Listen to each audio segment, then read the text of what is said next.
നമസ്കാരം. ദ വ്യൂവിലേക്ക് എല്ലാ പ്രേക്ഷകർക്കും സ്വാഗതം. ഇന്ന് വ്യൂവിൽ അതിഥിയായി എത്തിയത് മുഖവുരകൾ ആവശ്യമില്ലാത്ത ഒരു വ്യക്തിത്വമാണ്. കൊല്ലം തുളസി വർഷങ്ങളായി സിനിമാ രംഗത്ത് സജീവമാണ്, ഇപ്പോഴും സജീവമായി നിലനിൽക്കുന്നു. അദ്ദേഹത്തെ സ്വാഗതം ചെയ്യുന്നു. നമസ്കാരം. നമുക്കറിയാം, ഇപ്പോൾ ഒരുപാട് സാമൂഹ്യ പ്രശ്നങ്ങൾ കൂടി അങ്ങ് ഇടപെടുന്നുണ്ട്. ഇപ്പോൾ ഏറ്റവും പ്രധാനമായിട്ട് നിൽക്കുന്നത് ഇപ്പോൾ ശബരിമല വിഷയമാണ്. ശബരിമലയിലെ ഭഗവാന്റെ സ്വർണം കൊള്ള നടത്തി അപ്പോൾ പലരിലേക്കും അന്വേഷണം വരികയാണ്. പോറ്റി അറസ്റ്റിലായിട്ടുണ്ട്. അപ്പോൾ ഈ ഒരു സന്ദർഭത്തിൽ അതിനെ എങ്ങനെ നോക്കിക്കാണുന്നത്? അയ്യപ്പ ഭക്തൻ കൂടിയാണ് താങ്കൾ. ഞാനൊരു തികഞ്ഞ അയ്യപ്പ ഭക്തനാണ്. പണ്ടൊരു ശബരിമല സ്ത്രീ പ്രവേശന വിഷയത്തിൽ ഞാനൊരു കമൻറ്റ് നടത്തിയതിന് എന്നെ വളരെ നിശിതമായിട്ട് വിമർശിക്കുകയും പത്രമാധ്യമങ്ങളെല്ലാം ആഘോഷിക്കുകയും അവസാനം ജാമ്യം പോലും നിഷേധിച്ച് എന്നെ ജയിലാക്കാൻ ശ്രമിക്കുകയും ചെയ്തു. പക്ഷേ വർഷങ്ങൾ നീണ്ട കേസിന് ശേഷം എനിക്കന്നേ വിശ്വാസമുണ്ട് എൻ്റെ അയ്യപ്പനെ രക്ഷിക്കും. കാര്യം അയ്യപ്പൻ്റെ ഒരു വിശ്വാസി എന്നുള്ളതിൽ ധാർമ്മിക മൂല്യങ്ങളെ ഉയർത്തിപ്പിടിക്കുന്നവരാണ് ഭക്തന്മാർ. ആ നേരം എനിക്ക് വിശ്വാസം ഉണ്ടായിരുന്നു അയ്യപ്പനെ രക്ഷിക്കുമെന്ന്. അയ്യപ്പൻ പിന്നെ രക്ഷിച്ചു. ആ കേസിൽ നിന്ന് വെറുതെ വിട്ടു. അതുപോലെ തന്നെ പലരും ഈ ചോദ്യം എന്നോട് ചോദിക്കുന്നു, എന്തുകൊണ്ടാണ് അയ്യപ്പ ഭക്തനായ താങ്കൾ ഇപ്പോഴത്തെ ഈ മോഷണത്തിനെതിരെ അയ്യപ്പൻ പ്രതികരിക്കാത്തത് എന്താണെന്ന് എന്നോട് ചോദിക്കും. അപ്പം ഞാൻ അവരോട് പറഞ്ഞ മറുപടി, പ്രതികളെല്ലാം കിട്ടട്ടെ, കുറേശ്ശെ വേണ്ട. അയ്യപ്പൻ തീർച്ചയായിട്ടും അവരെ ശിക്ഷിച്ചിരിക്കും, ജീവിതത്തിൽ അവരെ തകർത്തിരിക്കും. കാര്യം ഭഗവാന്റെ മുതൽ വരെ മോഷ്ടിക്കാൻ തുടങ്ങുന്ന ഒരു ചുറ്റുപാടും ഒരു സർക്കാർ അനുകൂലികളും ആണല്ലോ അവിടെ ഭരിക്കുന്നത്. അതെ, ഇത് അങ്ങനെ പോകത്തില്ല, അവരെ ശിക്ഷിക്കപ്പെടും. എനിക്ക് അതിനെക്കുറിച്ചൊന്നും കാര്യം, കേസ് നടക്കുന്നതാണ്. ആരെല്ലാം പ്രതികളാണ്, ഇനി ആരെല്ലാം ആകാൻ പോകുന്നു എന്നുള്ള വളരെ ആകാംക്ഷയോടെ കാത്തിരിക്കുന്ന നിങ്ങളെപ്പോലുള്ള ഒരാളാണ് ഞാൻ. അവർ വരട്ടെ, തീർച്ചയായിട്ടും ശിക്ഷിക്കപ്പെടുമെന്ന്. ശിക്ഷിക്കപ്പെടണം. അല്ല പിന്നെ അയ്യപ്പൻ്റെ ശക്തി എന്താണ്, ദൈവത്തിൻ്റെ ശക്തി എന്താണ്, വിശ്വാസം എന്താണ്? അത് വരുമെന്നാണ് എൻ്റെ വിശ്വാസം. മറ്റൊന്ന്, ഈ ചലച്ചിത്ര അവാർഡ് നിർണ്ണയം ഇപ്പോൾ നടന്നിട്ട് ഇരിക്കുകയാണ്. അപ്പം നമുക്കറിയാം, ഇപ്പോൾ കഴിഞ്ഞ ദിവസം മന്ത്രി സജി ചെറിയാനൊക്കെ പറഞ്ഞ് ഈ കുട്ടികളുടെ വിഭാഗത്തിൽ സിനിമകൾ തിരഞ്ഞെടുത്തില്ല, മികച്ച ബാലതാരത്തിനുള്ള അവാർഡില്ലായിരുന്നു. അപ്പോൾ അത്തരത്തിലുള്ള സിനിമകളില്ലായിരുന്നു, അടുത്ത വർഷം പരിഗണിക്കാമെന്ന് പറയുന്നു. അതോടൊപ്പം തന്നെ നമുക്കിപ്പോൾ ദേശീയ ചലച്ചിത്ര അവാർഡ് പ്രഖ്യാപിച്ചു കഴിഞ്ഞാൽ നമുക്കറിയാം അതിലൊരു പൊളിറ്റിക്സ് ഉണ്ടാവും. അതോടൊപ്പം തന്നെ സംസ്ഥാന അവാർഡ് പ്രഖ്യാപിച്ചാലും അത് ഇന്ന നടന്മാർ വളരെ, ഞാൻ പേരെടുത്ത് പറയുന്നില്ല, വളരെ ഭംഗിയായി അഭിനയിച്ചാലും ദേശീയ അവാർഡ് കിട്ടത്തില്ല. അതേസമയം സംസ്ഥാന അവാർഡ് പ്രഖ്യാപിക്കുമ്പോഴും ഈ പറഞ്ഞതുപോലെ ചില നടന്മാർ അവർക്ക് അവാർഡ് കിട്ടില്ല. അങ്ങനെ ഒരു പൊളിറ്റിക്സ് അതിനകത്തുണ്ട്. അത് പ്രേക്ഷകരും കാണുന്നുണ്ട്. അപ്പോൾ ഇപ്പോഴത്തെ ഈ ചലച്ചിത്ര അവാർഡിനെ എങ്ങനെ വിലയിരുത്തുന്നു? ഒരു സ്വതന്ത്ര ചിന്തകൻ എന്നുള്ള നിലയിൽ പറയുകയാണെങ്കിൽ ഇത്തരം സ്വാധീനങ്ങൾ അതായത് ഭരിക്കുന്ന സർക്കാരിൻ്റെ നയത്തെ അനുസരിച്ചിരിക്കും. BJP ഭരിക്കുമ്പോഴും BJP ആയ കുറച്ച് ആൾക്കാരൊക്കെ അത് സപ്പോർട്ട് ചെയ്യും. എല്ലാം പൂർണ്ണമെന്ന് പറയാൻ പറ്റത്തില്ല. LDF ഭരിക്കുമ്പോഴും അങ്ങനെ ഉണ്ടായി. ഇനി UDF പറഞ്ഞാലും ഇതൊക്കെ തന്നെ ഉണ്ടാകും. പക്ഷേ അതിനകത്ത് ചെറിയ ഏറ്റക്കുറച്ചിലുണ്ടാവുന്നേ ഉള്ളൂ. അതുകൊണ്ട് ഈ അംഗീകാരം കിട്ടേണ്ട ആളുകളെ അംഗീകരിക്കപ്പെടാതിരിക്കുന്നില്ല എന്ന് എനിക്ക് തോന്നിയിട്ടില്ല. പക്ഷേ ചിലരെയൊക്കെ ഉദാഹരണം വേടന് സംഗീതത്തിനുള്ള അവാർഡ് കൊടുത്ത് എനിക്ക് അത്ഭുതം തോന്നി. ആ പാട്ട് എനിക്ക് അറിഞ്ഞുകൂടാ, നല്ലതായിരിക്കണമല്ലോ, അതുകൊണ്ടല്ലേ അവാർഡ് കൊടുത്തത്. പക്ഷേ മറ്റൊരു കാര്യം കൂടെ അവർ നോക്കണ്ടായിരുന്നു. വർഷങ്ങളായി ഈ രംഗത്ത് നിൽക്കുന്ന എഴുത്തുകാരുണ്ട്, സാമൂഹിക വിമർശനം നടന്നവർ, ദേശീയോദ്ഗ്രഥം നടത്തുന്ന, ദേശീയതയെക്കുറിച്ച് ചിന്തിക്കുന്നവർ, ദേശത്തെക്കുറിച്ച് എഴുതുന്നവർ, ദേശഭക്തി ഗാനങ്ങൾ എഴുതുന്നവർ, അങ്ങനെയുള്ള ഒരുപാട് പേര് നിൽക്കുമ്പോൾ ഇന്നലെ വന്ന ഒരു പയ്യന് അത് ചോപ്പിൻ്റെ മാത്രം പരിഗണനയിൽ കൊടുക്കുന്നത് തെറ്റാണ്, ആയിപ്പോയി എന്ന് ഞാൻ അറിയാതെ, സതീ ചെറിയാൻ അറിയാതെ ഒരു വാക്ക് പറഞ്ഞു പോയില്ലേ. വേടന് പോലും കിട്ടിയെന്നുള്ള ആ പോലും എന്നുള്ള തിരിച്ചറിഞ്ഞു. അപ്പോൾ എന്ന് പറയുമ്പോൾ അതിനകത്തൊക്കെ ചെറുത് കാണും. അതിപ്പം നിർദ്ദേശിക്കാൻ എനിക്കും കഴിയുന്നില്ല. ആര് വന്നാലും കുറച്ചൊക്കെ പരിഗണന അനുഭവങ്ങൾക്ക് പോകും. അതിനിവിടെ ആവർത്തിച്ചു, അത്രയേ ഉള്ളൂ. സ്വന്തം ഞാൻ. അല്ല, ഇതിലിപ്പോൾ ഈ പറഞ്ഞതുപോലെ ഇപ്പം പ്രേംകുമാറിൻ്റെ ഒരു ചലച്ചിത്ര അക്കാദമി ചെയർമാൻ, അദ്ദേഹം വൈസ് ചെയർമാനായിരുന്നു. പെട്ടെന്ന് രഞ്ജിത്ത് അദ്ദേഹം ഒരു ആരോപണത്തിൽ പെടുന്നു. തുടർന്ന് പ്രേംകുമാറിന് ചെയർമാൻ സ്ഥാനം കൊടുക്കുന്നു. അദ്ദേഹം വളരെ ഭംഗിയായി കാര്യങ്ങൾ. ചെയർമാൻ സ്ഥാനം കൊടുത്തില്ലല്ലോ, ചാർജാണ് കൊടുത്തത്. അതെ, സംഭവിച്ചു. പക്ഷേ അതിനുശേഷം നടന്ന IFK മേളയൊക്കെ പരാതികളില്ലാതെ കൊണ്ടുപോകാൻ അദ്ദേഹത്തിന് കഴിഞ്ഞു. അദ്ദേഹം പറയുന്നൊരു കാര്യം ഇത്രയേ ഉള്ളൂ, അതായത് എന്നെ മാറ്റിക്കോട്ടെ, പക്ഷേ എന്നോടൊരു വാക്ക് പറയാമായിരുന്നു. അത് മര്യാദ. അപ്പോൾ അദ്ദേഹം ഈ ആശാസമരത്തിനെ അനുകൂലിച്ചുകൊണ്ട് എന്തോ പ്രസ്താവന നടത്തിയെന്ന് പറഞ്ഞാണ്ട് ഒരു ദിവസം കൊണ്ട് തന്നെ ചലച്ചിത്ര അവാർഡ് നടക്കുന്നതിൻ്റെ തലേന്ന് പെട്ടെന്ന് മാറ്റുകയും പുതിയ റസൂൽ പൂക്കുട്ടി, അദ്ദേഹം വലിയ ലോകപ്രശസ്തനായ വ്യക്തിത്വമൊക്കെയാണ്. പക്ഷേ എന്നിരുന്നാലും ആ ചാർജ് കൊടുക്കുന്ന സമയത്ത് പോലും അദ്ദേഹത്തെ വിളിച്ചില്ല എന്ന് പറയുന്നത്. അപ്പോൾ അത്തരത്തിലുള്ള പൊളിറ്റിക്സിനോട് എന്താണ് പറയാനുള്ളത്? അല്ല, താൻ അടിയുറച്ച് വിശ്വസിക്കുന്ന ഒരു പാർട്ടിയുടെ നേതൃത്വം അയോടൊടിക്കാനുള്ള മര്യാദകൾ കാണിക്കുമ്പോൾ അവരൊക്കെ ഒന്ന് ചിന്തിച്ചാൽ മതി. എല്ലാവരും അങ്ങനെ ചിന്തിച്ചാൽ മതി. കാര്യം ഈ രാമൻ പണ്ട് തവളയെ ചവിട്ടിയിട്ട് തവള ചോദിച്ചല്ലോ, എല്ലാവരോടും ഞാൻ ആരെന്നെ തെറ്റ് ചെയ്താലും ഞാൻ പരാതി പറയുന്നത് അങ്ങയോടാ, അങ്ങ് തന്നെ എന്നെ ഉപദ്രവിച്ചാൽ ഞാൻ എന്ത് ചെയ്യും? അത് പ്രേംകുമാർ ഇങ്ങനെ പറയട്ടെ, അവർ തന്നെ ഉപദ്രവിച്ചു, നമുക്ക് എന്ത് ചെയ്യാൻ പറ്റും? അദ്ദേഹത്തിൻ്റെ വേദന അവർ കാണട്ടെ, ഇത് ആവർത്തിക്കാതിരിക്കട്ടെ. എനിക്കതിനെക്കുറിച്ച് പറയാനുള്ളത്. അതോടൊപ്പം തന്നെ ഈ ഹേമ കമ്മിറ്റി റിപ്പോർട്ടുമായി ബന്ധപ്പെട്ടൊക്കെ നിരവധി ആരോപണങ്ങൾ വർഷങ്ങൾക്ക് ശേഷം ഈ പീഡന ആരോപണവുമായി വരുന്നു. അപ്പോൾ താങ്കൾക്കും അത്തരത്തിൽ അനുഭവം ഉണ്ടായിട്ടുണ്ടെന്ന് ഞാൻ വായിച്ചിരുന്നു. അതായത് തുളസി വന്നിട്ടുണ്ട് എന്ന് പറഞ്ഞപ്പോൾ ഏതോ പെൺകുട്ടിയാണെന്ന് കരുതി താങ്കളുടെ ചോദ്യം തെറ്റിദ്ധരിക്കപ്പെടും. താങ്കൾക്കുള്ള അനുഭവം ഉണ്ടായെന്ന് പറഞ്ഞപ്പോഴേ ഞാനാരോ പീഡിപ്പിച്ചെന്നുള്ള അല്ല, അതായത് തുളസി വന്നിട്ടുണ്ട് എന്ന് പറഞ്ഞപ്പോൾ അത് പെൺകുട്ടിയാണെന്ന് കരുതി രാത്രി കതവിന് തട്ടി, അങ്ങനെ ഒരു അനുഭവം അത് കുറച്ച് വൈറലായൊരു സംഭവം കൂടിയാണ്. അതാണ് ഞാൻ ചോദിച്ചത്. അല്ല, അത് ഞാൻ ചുമ്മാ ഒരു തമാശയ്ക്ക് കൊണ്ട് ഞാൻ എഴുതിയ എൻ്റെ നർമ്മങ്ങൾ എന്ന് പറഞ്ഞ 2-3 ബുക്ക് ഞാൻ എഴുതിയിരുന്നു, തമാശകൾ. അതിനകത്ത് ചില ഭാവനാപരമായ ചില സൃഷ്ടികളാണ്. അത് ഈ അവസരത്തിനൊത്ത് ഞാൻ ഉപയോഗിച്ചതേ ഉള്ളൂ. അതിനകത്ത് വലിയ സത്യമൊന്നുമില്ല, സത്യം ഇല്ലാതെയും ഇല്ല. പക്ഷെ അതൊന്നും വലിയ ഇഷ്യൂ അല്ല. അതൊക്കെ പുരുഷന്മാർ താമസിക്കുന്ന മുറിയിൽ മുകേഷിൻ്റെ അല്ലെ അവരുടെയൊക്കെ മുറി കൊണ്ടുവന്ന് ആക്കി കഴിഞ്ഞാൽ എന്തിനാണെന്നാണ് വിചാരിക്കേണ്ടത്. അപ്പോൾ അതിനെക്കുറിച്ചൊന്നും എനിക്ക് ഒരു അഭിപ്രായമില്ല. കാര്യം അതൊക്കെ ഇൻഡസ്ട്രിയെ തകർക്കാനുള്ള ഒരു ഗൂഢാലോചനയുടെ ഭാഗമാണ്. എന്നിട്ട് എന്തായി? അവസാനം എന്തായി? ഇത് തന്നെയല്ല. അല്ല, ഈ അമ്മ എന്ന സംഘടന അതിൻ്റെ ഒരു ഉദ്ദേശ ലക്ഷ്യങ്ങൾ അതൊക്കെ ശരിയായ രീതിയിലാണെന്ന് തോന്നുന്നുണ്ടോ? തീർച്ചയായും. എന്താ കുഴപ്പമില്ല, ഒരു കുഴപ്പമില്ല. ഞങ്ങളെ സംബന്ധിച്ച് അമ്മ നല്ല രീതിയിൽ പോവുകയാണ്. അതിന് രാഷ്ട്രീയം ചെലുത്താൻ പലരും ശ്രമിച്ചു. പക്ഷേ രാഷ്ട്രീയത്തിന് അതീതമായിട്ട് നിൽക്കുന്ന ആളുകളാണ് പലരും. മമ്മൂട്ടി രാഷ്ട്രീയമുണ്ട്, മോഹൻലാലിന് വ്യക്തമായ രാഷ്ട്രീയം ഇല്ലെങ്കിലും മോഹൻലാലിനും രാഷ്ട്രീയമുണ്ട്, എല്ലാവർക്കും രാഷ്ട്രീയമുണ്ട്. അതിനകത്ത് പക്ക രാഷ്ട്രീയക്കാരുണ്ടല്ലോ, പക്ഷെ അവരൊന്നും അവിടെ അത് പ്രകടിപ്പിക്കാറില്ല. അങ്ങനെ അതിപ്പം വലിയ കുഴപ്പമില്ലാതെ പോവുക. അതിനെ ഇന്നിങ്ങനെ പറഞ്ഞൊരു ഇതിൻ്റെ ചായ്വിലേക്ക് എത്തുക. അതന്ന് നാശമാണ്. ഇപ്പോൾ എല്ലാവരും ഒന്നിച്ച് പോകുന്നതുകൊണ്ടുള്ള വിജയം ഒന്ന് വളരെ വലുതാണ്. ഇപ്പോൾ സ്ത്രീകളുടെ ഒരു പ്രശ്നം വന്നു, സ്ത്രീകളെ എൻ്റെ ഭരണം ഏൽപ്പിച്ചു. അവർ ഭരിക്കട്ടെ. എന്താ, അവർ 50% റിസർവേഷൻ അവർ കൊടുത്ത ഈ കാലഘട്ടത്തിൽ അവർ ഭരിക്കട്ടെ. ഞാൻ വിശ്വസിക്കുന്നു പുരുഷന്മാർ ഭരിക്കുന്നതിനേക്കാൾ നല്ല ഭരണം ഇവർ ഭരിക്കുമെന്നാണ് എൻ്റെ വിശ്വാസം. ഇവർ കാണും.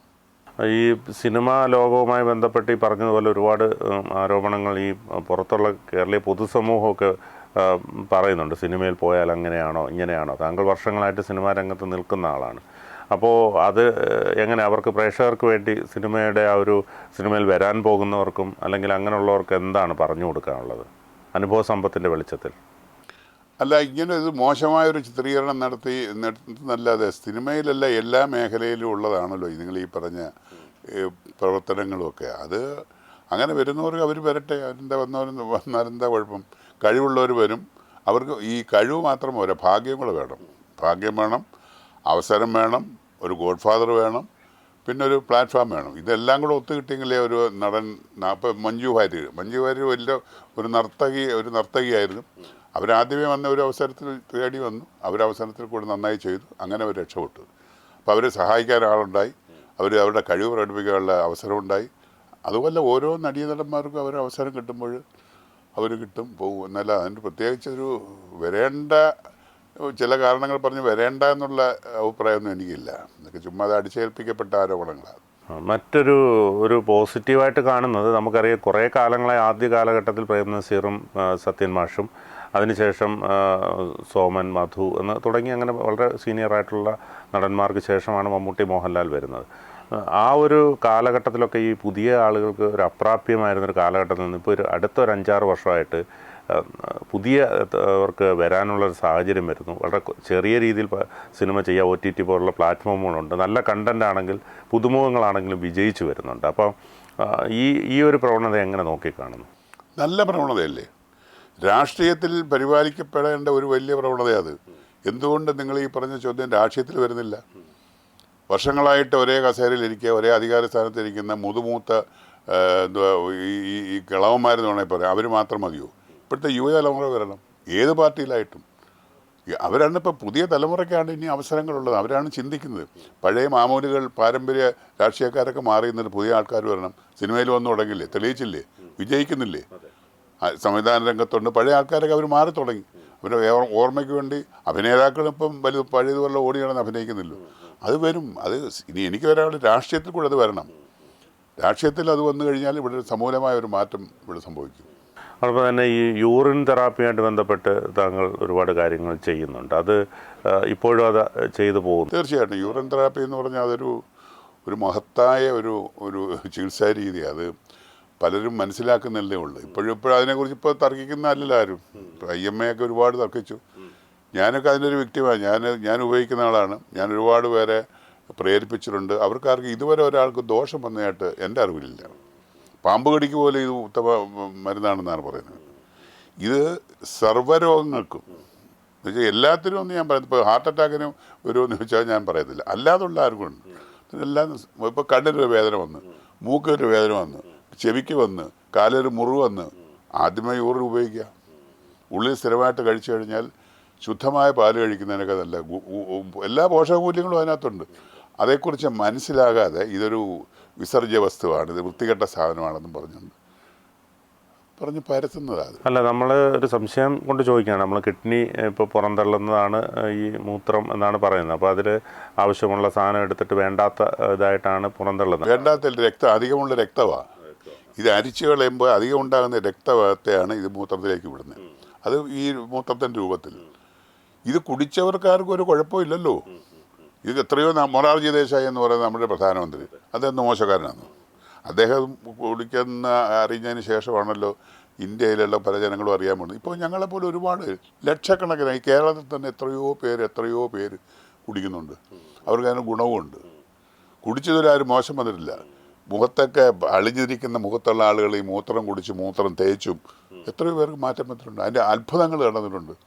ഇത് വേണ്ടത് വിശ്വാസമാണ്. പ്രഗത്ഭരായ പേരുള്ള പലരും ഇത് കുടിക്കുന്നുണ്ട്. സിനിമാ രംഗത്തുമുണ്ട്. ഞാൻ പിന്നെ പരസ്യമായിട്ട് പറഞ്ഞു, എൻ്റെ മൂത്രം വലിയ കുടിക്കുന്നത്, നാട്ടുകാരുടെ മൂത്രമല്ലല്ലോ. എൻ്റെ മൂത്രം ഞാൻ കുടിക്കുന്നതിന് മറ്റുള്ളവർക്ക് എന്താ? എന്നെ എന്തെല്ലാം വിളിച്ച് മൂത്ര തുളസി, ചാണക തുളസി, മറ്റേ തുളസി, മറിച്ചേ തുളസി, എനിക്കതിനകത്ത് കുഴപ്പമൊന്നുമില്ല. എൻ്റെ മൂത്രം ഞാൻ കുടിക്കുന്നത്. എനിക്കിപ്പോൾ വലിയ ആശുപത്രിയിൽ പോയി ചികിത്സിക്കാനുള്ള കഴിവ് എനിക്കില്ല. അതുകൊണ്ട് ഞാൻ ഈ മൂത്രം എന്ന് പറയുന്നത് പണച്ചെലവില്ല. ഡോക്ടറെ കാണണ്ട, മെഡിക്കൽ ഷോപ്പിലേക്ക് പോയി കാത്തിരിക്കുക, ഇതൊന്നും വേണ്ട. അവിടെ പോവുക, അവനവൻ്റെ മൂത്രം രാവിലെ ഒരു ഗ്ലാസ് കഴിക്കുക. അതെങ്ങനെ അത് ഒന്ന് പറയാം? അത് രാവിലെ ആദ്യത്തെ യൂറിൻ രാവിലെ നമ്മൾ എഴുന്നേൽക്കുമ്പോൾ ഒരു ഗ്ലാസ്, ഒരു 200 ലിറ്റർ, ഒരു 200 ml ഒരു ഗ്ലാസ്, വലിയൊരു ഗ്ലാസ് എടുത്തുക. അതിന് ഗന്ധമില്ല, അതിന് ടേസ്റ്റില്ല. അളിഞ്ഞ റമ്മും വൃത്തികെട്ടതെല്ലാം കുടിക്കാമെങ്കിൽ അവനവൻ്റെ മൂത്രം അല്പനേരം ഒന്ന് ടേസ്റ്റ് കുടിച്ചൊന്ന് നോക്കുക. ഒരു തുള്ളി എടുത്തൊന്ന് ഒഴിച്ചു. അപ്പം നിങ്ങൾക്ക് അറിയാം ഇതിന് ഗന്ധമൊന്നുമില്ല. അപ്പോൾ അറിയാം. പിന്നെ അതിൻ്റെ ഗുണം അറിയണമെങ്കിൽ നിങ്ങൾ കുടിച്ചു നോക്കണം. നിങ്ങൾക്ക് എന്തെങ്കിലും ചെറിയ അസുഖങ്ങളുണ്ടായപ്പോൾ നിങ്ങൾ അതിനെ ചികിത്സ ഒരു മുറിവുണ്ടായിട്ട് മൂത്രം ഒഴിച്ചു നോക്കൂ. പണ്ട് പോലീസുകാരൊക്കെ ഈ പ്രതികളായിട്ട് ഇടിക്കും മൂത്രം കുടിപ്പിക്കുന്നത് കേട്ടിട്ടില്ലേ? അവർക്ക് വിവരമുണ്ടായിട്ടാണ് അത് കുടിപ്പിക്കുന്നത്.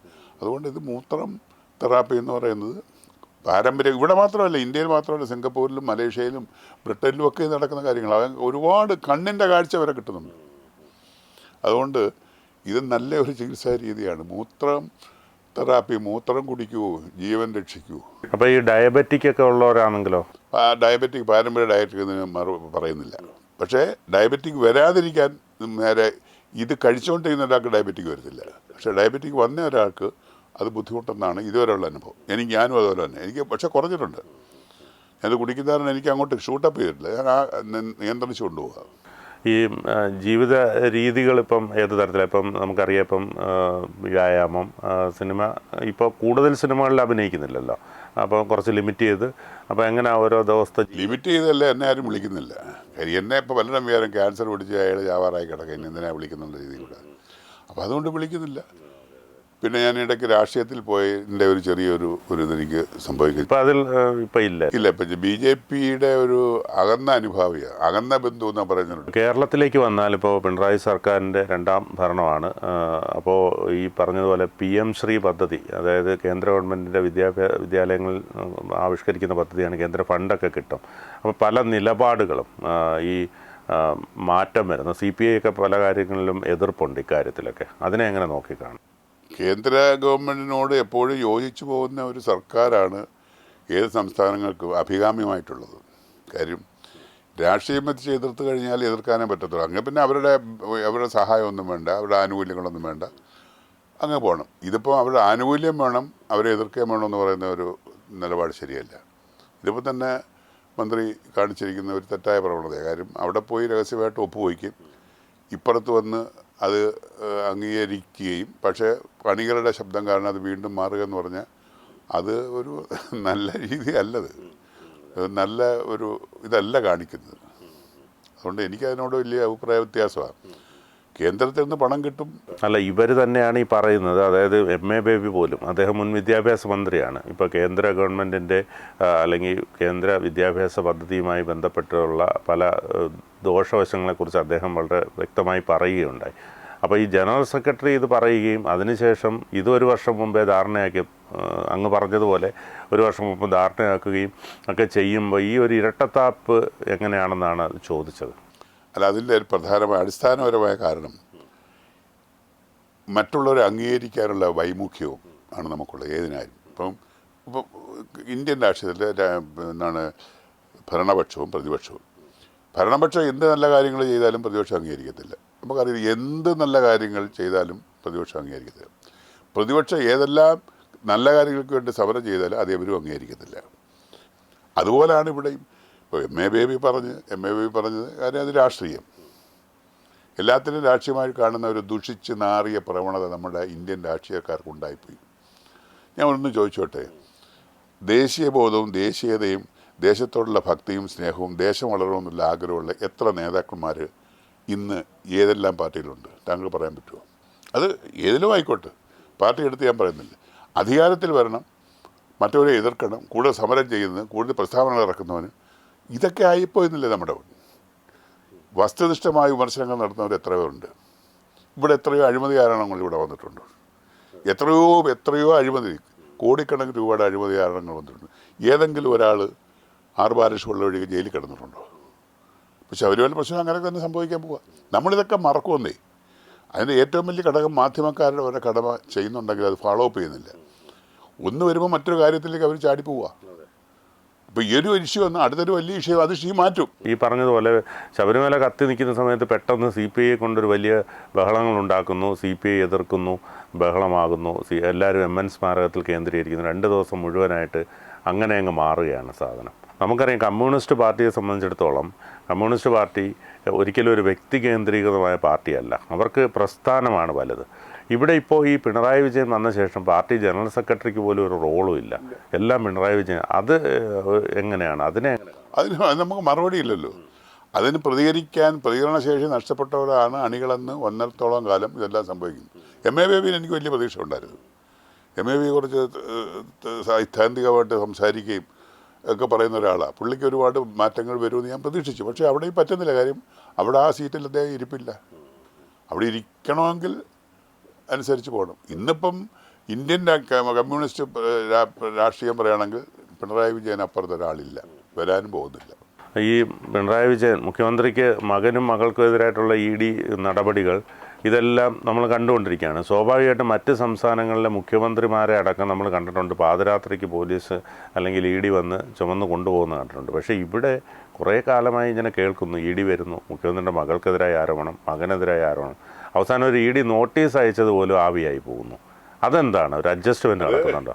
കേരളത്തിൽ BJPക്ക് വരണം, ഒന്ന് ചേക്കേറണം എന്നുള്ള ആഗ്രഹമുണ്ട്. അവിടെ കയറണമെങ്കിൽ പെട്ടെന്ന് അങ്ങനെ പറ്റുന്നില്ല. ശത്രുവിനെ കൂട്ടുപിടിക്കാതെ ഇങ്ങോട്ട് കയറാൻ പറ്റത്തില്ല.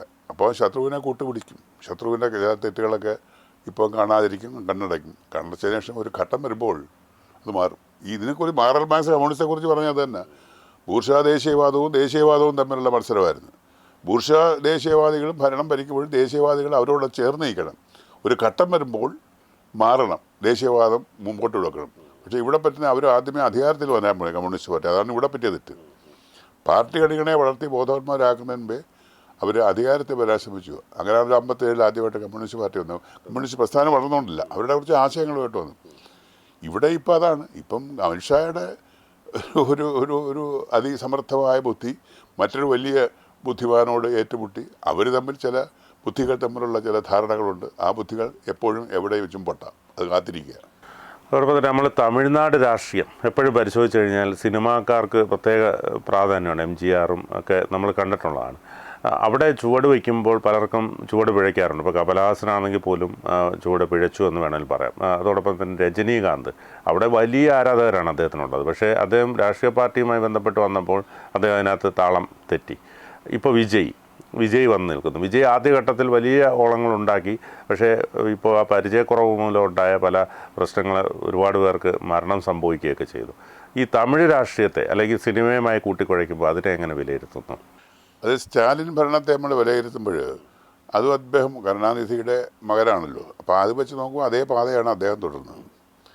ഡിക്റ്റേറ്റർഷിപ്പ് ഷുഡ് ബി ദെയർ, അതങ്ങനെ ഉണ്ടാകണം. ഇവിടെ അതാണ് കേരളത്തിൽ അതാണല്ലോ സംഭവിക്കുന്നത്. സ്റ്റാലിന് അല്പം കൂടിപ്പോയി. സൗജന്യമായിട്ട് ഭക്ഷണപദാർത്ഥങ്ങൾ കൊടുക്കുകയും മറ്റ് മെറ്റീരിയൽ കൊടുക്കുകയും ചെയ്ത ആളുകളെ കയ്യിലെടുത്ത ഒരു രാഷ്ട്രീയ പ്രവണതയാണ് അവിടെ ഉള്ളത്. നമ്മളിവിടെ കിറ്റ് കൊടുക്കുന്നുണ്ട്. ഇപ്പോൾ ഓണക്കാലത്ത് ഇപ്പോൾ അടുത്ത ഇലക്ഷൻ വരുന്ന കിറ്റ് കൊടുക്കുകയും DRES കൊടുക്കുകയും ചെയ്യുമ്പോൾ ഇവിടെ നമ്മൾ ഹാപ്പിയാണ്. പെൻഷനും കൊടുക്കും. പെൻഷനും ഇപ്പം ഞങ്ങളുമൊക്കെ സർക്കാർ ഉദ്യോഗം, എനിക്ക് 36 അരിയേഴ്സ് ഉണ്ട്. ഇവിടെ ആരും പറയുന്നില്ല. ഞങ്ങളുടെ പെൻഷൻ അസോസിയേഷൻ മിണ്ടാട്ടമില്ല. അവർ കൃഷ്ടിമണി പോലെ നമ്മുടെ സർക്കാരിനെ സൂക്ഷിക്കണമെന്നാണ് പറയുന്നത്. താങ്കൾ സിനിമയിൽ മന്ത്രി വേഷം, രാഷ്ട്രീയക്കാരൻ്റെ വേഷമൊക്കെ ധാരാളം നന്നായി ചെയ്തിട്ടുള്ള മനുഷ്യനാണ്. അപ്പോൾ സിനിമയിൽ അവസരങ്ങൾ കുറവാണെന്ന് പറയുകയുണ്ടായി. സ്വാഭാവികമായിട്ടും ഇപ്പോൾ BJP പോയി, അതിൽ തിരിച്ച് വന്നു. അപ്പോൾ ഈ ഒരു പൊളിറ്റിക്സിലേക്ക് ഇറങ്ങാൻ അല്ലെങ്കിൽ അതിനോടുള്ള ഇനിയുള്ള താല്പര്യം ഏത് തരത്തിലായിരിക്കും? അല്ല, ഞാൻ കോൺഗ്രസ് അനുഭാവിയായിരുന്നു വർഷങ്ങളാണ്. ഞാനും എൻ്റെ വീട്ടുകാരും ഞാൻ സർവീസിൽ കയറുമ്പോഴും കോൺഗ്രസ് അനുഭവമാണെങ്കിൽ വ്യക്തമായ ഒരു രാഷ്ട്രീയത്തിന് വേണ്ടി പോയിട്ടിരുന്നേ ഉള്ളൂ. 10-12 വയസ്സിൽ KSU പ്രസ്ഥാനം, MA ബേബി എൻ്റെ, അത് ഞങ്ങൾ ഞങ്ങളെ അയൽവാസികളാണ്, ഒരേ സ്കൂളിൽ പഠിച്ചവരാണ്. അപ്പോൾ MA ബേബി SFIക്ക് വേണ്ടി അപ്പുറത്ത് പ്രസംഗിക്കുമ്പോൾ ഞാൻ KSUക്ക് വേണ്ടി ഇപ്പോഴത്തെ പ്രസംഗിക്കും. പക്ഷേ പുള്ളി ഞാനുമായിട്ട് 3-4 വയസ്സിന് വ്യത്യാസമുണ്ട്. അപ്പോൾ അങ്ങനെ വന്നപ്പോൾ ഞാൻ 12ാമത്തെ വയസ്സിൽ മുതൽ KSUക്ക് വേണ്ടി വിളിച്ചുകൊണ്ട് കിടക്കുക. KSU, അത് കഴിഞ്ഞിട്ട് യൂത്ത് കോൺഗ്രസ്, സേവാദൾ അധിനായകമായിരുന്നു ഞാൻ, കോൺഗ്രസിൻ്റെ സംസ്ഥാന അധിനായകമായിരുന്നു ഞാൻ ആ ഒരു കാലത്ത്. അതൊന്നും ഇപ്പോഴത്തെ ആർക്കും അറിയില്ല. പക്ഷേ ആ ഒരു വ്യക്തമായ രാഷ്ട്രീയത്തിൽ പോകാൻ പറ്റിയ സർക്കാർ ഉദ്യോഗസ്ഥനാണ്. അങ്ങനെ പോയി. പക്ഷേ കോൺഗ്രസ് അനുഭാവമുണ്ട്, അതിനോടെല്ലാം പ്രവർത്തിച്ചു. കമ്മ്യൂണിസ്റ്റുകാരെ എനിക്ക് പണ്ടുപോലെ പേടിയാണ്. നമ്മുടെ നാട്ടിൻ്റെ കൊലക്കേസ് ഉണ്ട് നടന്നായിരുന്നു. അപ്പോൾ അതൊരു ഈ കമ്മ്യൂണിസ്റ്റുകാർ ഓടിച്ചെന്നൊരു കോൺഗ്രസ്സുകാരനെ കുത്തിക്കുന്ന പ്രാക്കുളം കേസ് എന്ന് പറയും. അപ്പോൾ അത് കണ്ടിട്ട് അന്ന് വലിയ കമ്മ്യൂണിസ്റ്റുകാരെയും പോലീസുകാരെയും ഭയം, ഇപ്പോഴും ഭയമാണ്. ഇപ്പോഴും എനിക്ക് കമ്മ്യൂണിസ്റ്റുകാരെ ഭയമാണ്, ഇവരെ പെടുക. അപ്പോൾ ഈ കോൺഗ്രസ്സായിട്ട് വളർന്നിട്ട് ഞാൻ എൻ്റെ 72 വയസ്സ് ആകുന്നത് വരെ, BJP വന്നിട്ട് 2-3 വർഷമായുള്ളൂ, ആകുന്നത് വരെ കോൺഗ്രസിൻ്റെ ആയിരുന്നു. നല്ലൊരു ചിന്തകനായിരുന്നു, നല്ല വായിക്കുമായിരുന്നു. പക്ഷേ ഞാൻ 12ാമത്തെ വയസ്സിൽ സ്കൂളിൽ പഠിക്കുന്ന കാലത്ത് ഞാൻ കീജെ വിളിക്കുന്ന ആർക്കാ? ഉമ്മൻചാണ്ടി സിന്ദാബ, AK ആന്റണി സിന്ദാബ, VM സുധീരൻ സിന്ദാബ, തോപ്പിൽ രവി എന്ന് പറഞ്ഞ കൊല്ലം തോപ്പിൽ രവി സിന്ദാബ, വയലാർ രവി സിന്ദാബ, ഇത്രയും പേര് അന്നും വിളിച്ചുകൊണ്ടിരിക്കുക. അന്നും ധീരതയോടും ധീര VM സുധീര ധീരതയോട് നയിച്ചോളൂ ലക്ഷം എന്നൊക്കെ ഞങ്ങളുണ്ട് ആവേശത്തോട് വിളിക്കുക. അന്ന് ഞാൻ നല്ലൊരു സ്ലോഗൻ വിളിക്കുമായിരുന്നു. മറ്റൊന്ന്, ഈ BJPയിലേക്ക് പോകുന്ന സിനിമ നടന്മാർ, ഇപ്പോൾ ഭീമൻ രഘു എടുത്ത് പരിശോധിച്ചാൽ താങ്കൾ പോകുന്നു. പോയതിൽ സുരേഷ് ഗോപി ഒഴികെയുള്ളവരെല്ലാം പെട്ടെന്ന് തിരികെ വരുന്നൊരവസ്ഥയിലേക്ക് എത്തുന്നു. എന്താണ് കേരളത്തിലെ BJPക്ക് സംഭവിക്കുന്നത്? എന്താണ് കേരളത്തിലെ BJP? ഇപ്പം ഞാൻ അത് എന്നോടുള്ളൊരു ഇൻഡയറക്റ്റ് ഒരു ചോദ്യം പോലെ തന്നെ എടുക്കുന്നു. ഞാൻ വന്നത്, പക്ഷേ എനിക്ക് വേണ്ട സ്പേസ് കിട്ടുന്നില്ല. എന്നെപ്പോലുള്ള ആളുകൾ കയറി വന്നാൽ മറ്റുള്ളവരുടെ അവസരങ്ങൾ കുറയുമെന്നുള്ളൊരു തെറ്റായ ധാരണ. അപ്പോൾ എനിക്ക് പാർലമെൻ്ററി മോഹോ പാർട്ടി സ്ഥാനം ഒന്നും വേണ്ടെന്ന് പറഞ്ഞാണ് ആദ്യമായിട്ട് ഞാൻ കയറുമ്പോൾ എൻ്റെ വീട്ടിൽ വന്ന് പറയുമ്പോഴും ഞാൻ പറയും, എനിക്ക് പാർലമെൻ്ററി മോഹമില്ല, പാർട്ടി എങ്ങനെ കുഞ്ഞോയ കൊണ്ടത്തെ എന്നെ നിർത്തിയിട്ട് ഞാൻ വേണ്ടാന്ന് പറഞ്ഞു. അല്ലാതെ പ്രവർത്തിക്കണം. സർക്കാരിൻ്റെ നയങ്ങൾ പാവപ്പെട്ടവരിലേക്ക് എത്തിക്കാനുള്ള വേദികൾ, പ്ലാറ്റ്ഫോം തരണം. അത് നടന്നില്ല. ഭീമൻ രഘു വന്നത് പിന്നെ അദ്ദേഹത്തിന് പാർലമെൻ്ററി മോഹം ഉണ്ടാകും. രാജസേനം വന്ന പാർലമെന്റ്, അദ്ദേഹത്തിന് ഒക്കെ സീറ്റ് കൊടുത്തിരുന്നു. ഭീമൻ രഘുവിന് മറ്റേ പത്തനാപുരത്ത് അത് ചാവേറായിട്ട് നിൽക്കാനായിട്ട് പറഞ്ഞു. എന്നോടും പറഞ്ഞ് ഗണേശനെ ഇപ്പോൾ തക്കാലം ഒന്നും തോൽപ്പിക്കാൻ പറ്റത്തില്ല. അല്ല, BJPയെ സംബന്ധിച്ച് ഇപ്പം ഒരു സ്ഥിരമായി കിട്ടാൻ സാധ്യതയുള്ള സീറ്റ് ഇപ്പോൾ കേരളത്തിൽ ഇല്ലല്ലോ. അപ്പോൾ അതുകൊണ്ട് പിന്നെ അല്ല, ആ ധാരണ തൃശ്ശൂർ തിരുത്തിയില്ലേ? അത് പിന്നെ സുരേഷ് ഗോപിയെ സംബന്ധിച്ച് അത് എങ്ങനെ ആവട്ടെ, ഈ ആരുടെ ഇതുകൊണ്ടാണ് ജയിച്ചല്ലോ. പക്ഷെ ഇവിടെ കോൺഗ്രസ് UDFന് വരാൻ ഏറ്റവും പാകമായ ഒരു മണ്ണാണ് ഇപ്പോൾ കുഴഞ്ഞു കിടക്കുന്നത്. കുഴച്ചിട്ടിരിക്കുകയല്ല, കുഴഞ്ഞു കിടക്കുന്നത്. അതിനെ ഒന്ന് ചവിട്ടി തേച്ച് മിനുക്കി ശരി വിത്തുകൾ കുറച്ചുകൂടെ പുതിയ വിത്തുകളെയൊക്കെ നട്ട് കൊണ്ട് വന്നു കഴിഞ്ഞാൽ ഉറപ്പായിട്ട് UDF വരും. പുതിയ ഇച്ഛാശക്തിയുള്ള എന്താണ് ആർജവമുള്ള വിവരമുള്ള വിദ്യാഭ്യാസമുള്ള ഒരുപാട് നല്ല നന്മരങ്ങളായിട്ടുള്ള കുട്ടികളുണ്ട്. അവരെ കണ്ടുപിടിച്ച് കൊണ്ടുവരട്ടെ. അപ്പോൾ അതിൻ്റെ ഇവിടെ നമ്മുടെ തദ്ദേശ സ്ഥാപനങ്ങൾ തിരഞ്ഞെടുപ്പ് വരികയില്ല, അവിടെ പരീക്ഷിക്കട്ടെ.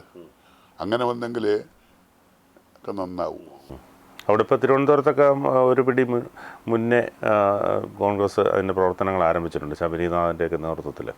അപ്പോൾ അത്തരത്തിലുള്ള പ്രവർത്തനങ്ങൾ മുന്നോട്ട് പോകുന്നുണ്ട്. തീർച്ചയായിട്ടും ശബരിനാഥൊക്കെ നമ്മുടെ തിരുവനന്തപുരം നഗരസഭയുടെ ഒരു മേയറായിട്ട് വന്നാൽ കാര്യം ശബരിനാഥൻ്റെ മാത്രം കഴിവല്ല, അച്ഛൻ്റെ ചില ഗുണങ്ങൾ ഉള്ള ഒരു മകനാണ്. അപ്പോൾ അതിൻ്റേതായ ലീഡർഷിപ്പ് ക്വാളിറ്റി ഉള്ള ഒരാളാണ്. മാത്രമല്ല അറിവുകളുള്ള ഒരാളാണ്, അറിവുണ്ട്, വിദ്യാഭ്യാസവും വിവരമൊക്കെ ഉള്ള ഒരാളാണ്. നല്ലൊരു കാൻഡിഡേറ്റാണ്, ജയിച്ചു വരട്ടെ. മലയാളത്തിൻ്റെ മഹാനടൻ മമ്മൂട്ടി, അതോടൊപ്പം തന്നെ മോഹൻലാൽ, ഇവർ രണ്ടിപ്പോൾ ഉയർച്ചയുടെ ഏറ്റവും കൊടുമുടിയിൽ നിൽക്കുകയാണ്. അതായത് ഗ്രാജുവലായിട്ട് തന്നെ അതേപോലെ പോയിക്കൊണ്ടിരിക്കുകയാണ്. ഇപ്പം ദാദാസാഹിബ് ഫാൽക്കെ അവാർഡ് മോഹൻലാലിന് ലഭിച്ചു. ഇപ്പോൾ കഴിഞ്ഞ ദിവസം മമ്മൂട്ടിക്ക് സംസ്ഥാന അവാർഡും ലഭിച്ചു. ഇവരെ രണ്ടുപേരുടെ കൂടെയും നിരവധി സിനിമകളിൽ അഭിനയിച്ചു. അവരെ രണ്ടുപേരെ എങ്ങനെ വിലയിരുത്തും? രണ്ടുപേരും നല്ല നടന്മാരാണ്, കഴിവുള്ളവരാണ്, സ്നേഹമുള്ളവരാണ്, മറ്റുള്ളവരെ സ്നേഹിക്കാൻ മനസ്സുള്ളവരാണ്. കലയുടെ അങ്ങനെ ഒരു അളവ് പോലില്ല, അത് ഓരോ ആസ്വാദകനനുസരിച്ച്. ഇപ്പം ഞാൻ മമ്മൂട്ടി ഫാനായിരിക്കും, നിങ്ങളിൽ മോഹൻലാൽ ഫാനായിരിക്കും, അവിടെ ഒരു വ്യത്യാസം. അത് ഓരോരുത്തരുടെ കാഴ്ചപ്പാടാണ്. അങ്ങനെ ഒരു പൊതു കാഴ്ചപ്പാടിൽ വെച്ച് നോക്കുമ്പോൾ എനിക്ക് രണ്ടുപേരും തുല്യരാണ്, രണ്ടുപേരും കഴിവുള്ളവരാണ്. പക്ഷേ ഓരോ തലങ്ങളിൽ മാത്രം. ഇപ്പോൾ മമ്മൂട്ടി അത്ര ഫ്ലെക്സിബിളല്ല, മോഹൻലാൽ കുറച്ച് ഫ്ലെക്സിബിളാണ്. ഏത് വേഷവും കൈകാര്യം ചെയ്യും, ഡാൻസ് ചെയ്യും. മമ്മൂട്ടിക്ക് അതിനെല്ലാം പറ്റില്ല. അതിനേക്കാൾ അപ്പുറത്ത് മറ്റു ചിലങ്ങളിൽ അദ്ദേഹമായിരിക്കും മോഹൻലാൽക്കാൻ വെച്ചാൽ. അപ്പോൾ അങ്ങനെ അതിനൊരു അളവ് പോലില്ല, അളവ് പോലെ വെച്ച് അളക്കാനും പറ്റില്ല. അവർ രണ്ടുപേരും നല്ല നടന്മാർ, അവരെക്കാൾ വലിയ നടന്മാരുണ്ടായിട്ടുണ്ടല്ലോ. ഞാൻ വിശ്വസിക്കുന്നത് മരിച്ചുപോയ സത്യം ഭാഷ പോലെ നടൻ മലയാളത്തിൽ ഇനിയും ഉണ്ടാകാറുണ്ടെന്ന് ഞാൻ വിശ്വസിക്കുന്നുണ്ട്. ആ ഒരാളാണ് ഞാൻ. എൻ്റെ ചിലപ്പോൾ എൻ്റെ പഴഞ്ചിന്ത കൊണ്ടായിരിക്കാം. അങ്ങനെയൊക്കെയാണ് എൻ്റെ അഭിപ്രായം ഇതിനെക്കുറിച്ച്. അപ്പോൾ ഇത്രയും അനുഭവ പരിജ്ഞാനവും എല്ലാം ഉണ്ട്. രാഷ്ട്രീയത്തിലിറങ്ങി ജീവിതവുമായി ബന്ധപ്പെട്ട് സിനിമ എല്ലാം കണ്ടു. ഇനിയുള്ള ലക്ഷ്യങ്ങൾ എന്തൊക്കെയാണ്? ഇനിയുള്ള ലക്ഷ്യം സമാധാനമായിട്ട് സ്വസ്ഥതയോടുകൂടി ജീവിക്കുക. മരണം വരെ മറ്റല്ലലും അല്പമൊന്നും ഇല്ലാതെ ജീവിക്കാൻ ഉള്ളൊരു ഭാഗ്യം ഈശ്വരൻ തരുമെന്നുള്ള വിശ്വാസത്തിൽ ജീവിക്കുക, അത് മാത്രമേ ഉള്ളൂ. ഏതായാലും ജീവിതവും സിനിമയും രാഷ്ട്രീയവും എല്ലാം തുറന്നു പറഞ്ഞ് ശ്രീ കൊല്ലം തുളസി ഇത്രയും സമയം നമ്മോട് സംബന്ധിച്ചതിന് നന്ദി.